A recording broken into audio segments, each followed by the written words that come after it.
Have you ever looked at someone and known they weren't telling you the whole story? Sometimes you can look at someone and know that what they say doesn't match what they think. The key to this is body language. If someone says, "Don't worry," but is biting their nails and looking for the nearest exit, you can tell something's wrong.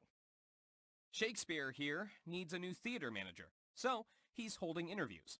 It's an exciting time, and he's feeling very passionate about his new theater. So, when a candidate asks him about the future, his body language takes over. He's making big gestures, standing up to emphasize his points, and leaning forward. He's saying that he's calm and professional, but his body language is saying something else. We convey a lot of information visually, so it makes sense to know how to use your body language for effect. But how do you do that? And how can you control it?